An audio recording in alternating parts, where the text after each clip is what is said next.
Hello, all of you. Welcome to Going Big Time with Mike P. I am that person, Mike P. Steve is here on the camera. He's got 2 cameras set up. He's a great guy, okay? What did I just play? That was real easy, Mike. Like what? That's not cool. That's not impressive. What's going on? Well, here's the deal. Today we're talking about phrasing. Flashing red, maybe, Steve, like boring, but it's not boring. It's cool. It's very cool. It's very important.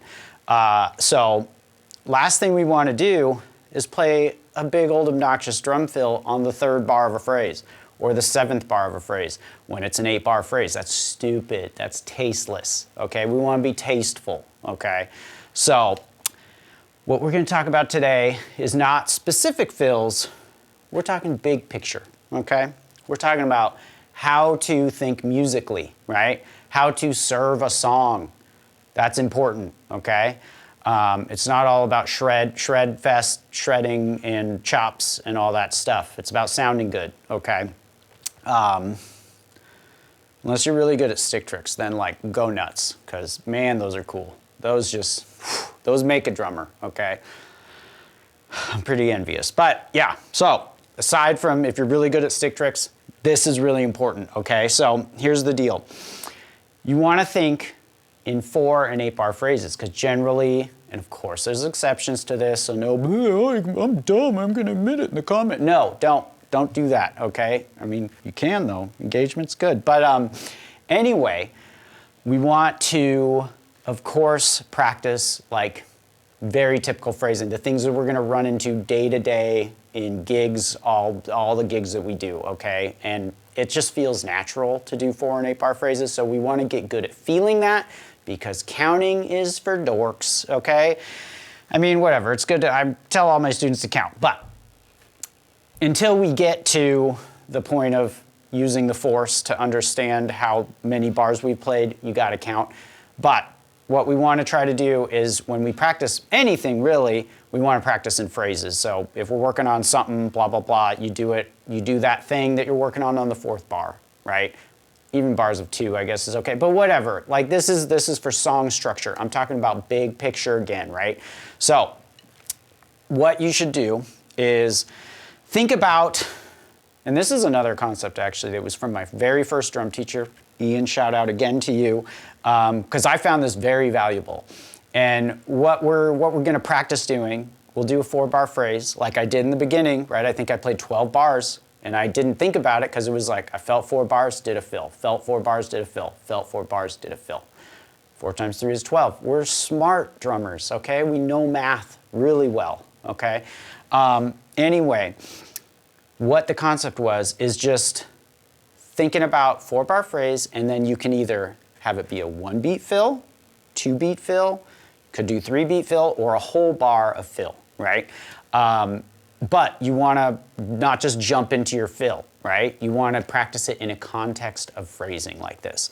So what we should start with is just like 1-beat fill, okay? Let's do a 2-bar phrase real quick just to get to the point. But this is like a great thing to do 4 bars into an 8-bar phrase, right? You're kind of signaling to the listener and the band, if they need that, that you're halfway through the phrase, right? So just, again, this is gonna be 2 bars, but we're thinking 4-bar situation. But all that would be is just like,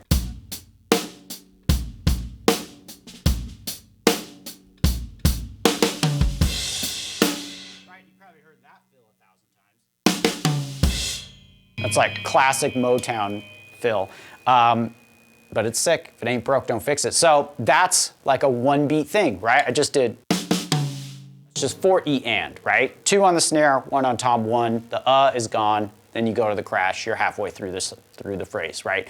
So that's super easy, but it's important to get it in the right spot, right? You wanna do 4 bars, that's on beat 4 of the 4th bar, right? And then work on your 2-beat phrases, right? Or 2-beat fills during a phrase. So let's do 4 bars, and we're just gonna do a fill on the last 2 beats of that phrase, of a 4-bar phrase. So here we go, 3, 4.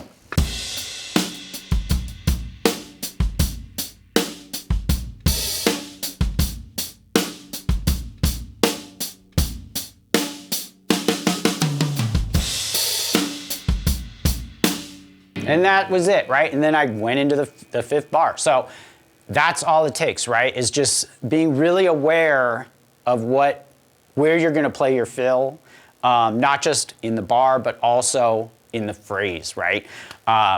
It's gonna make you learn music in such a way more three-dimensional way. I don't know, Steve, what's a good way of saying this? I don't know either. Anyway, it's all about getting comfortable practicing that stuff while thinking about it so that when you go to play music, you don't have to think about it. You just know, you feel it, right? And the more you practice those 4 and 8 bar phrases, it's gonna be so much better because you don't have to think about it, right? So then you can also do the 4th bar whole thing, right? That's a whole bar of fill. So yeah, you can go kind of nuts on this one. This would probably be reserved more for like the 8th bar of a phrase, going into like a chorus or something, or a chorus going back into a verse. But generally, right, these like rules, or not rules, but things that have just been popularized in music, like the chorus is louder generally, right? So this might be a good thing to ramp us up into that chorus. So let's pretend I'm starting on bar 5, going to bar 8, taking it to the chorus. Here we go. 3.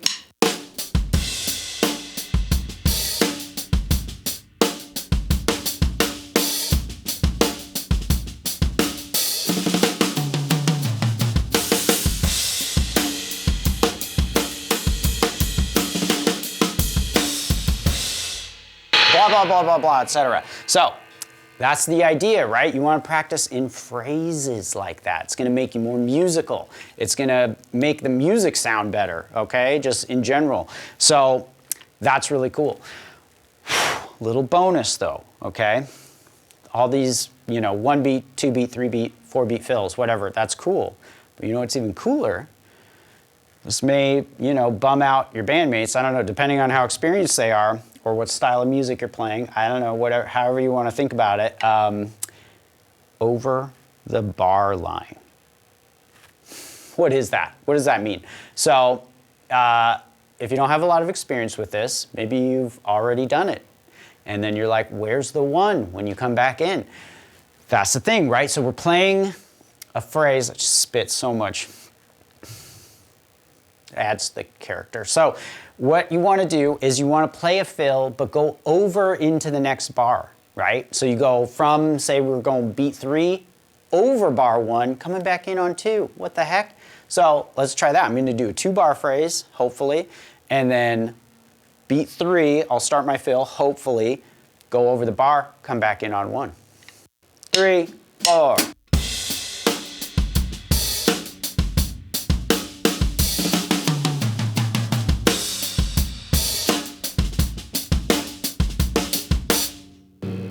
So it's kind of cool, right? It's just like, whoa, where's it gonna end? But you gotta make sure you know where you're coming back in, right? You can get a little carried away with that. You don't wanna overdo it. But hey, you know what? You do you. I don't know. Maybe that's something your band is into and you guys are gonna get real proggy with it. I'm all for it. I think it's cool. But audiences just gave an AI artist like top listens this month or whatever. So that's pretty depressing. I don't know. Anyway, here we go. So let's try another one. So over the bar line.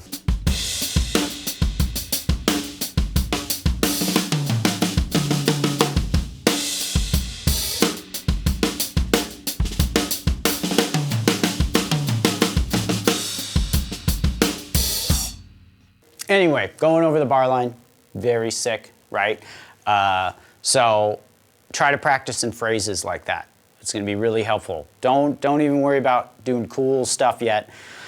Just keep it simple, right? Get organized. Get organized mentally, figure out how long that space is, where that space is, and then you can start throwing in your good stuff, right? But learn where that stuff is. That's very, very important, especially when you're playing with the music. It's always easier with music. But yeah, get a sequence going to practice along with it. That stuff is super helpful. It's gonna make you sound more musical. That's, of course, if you wanna go big time.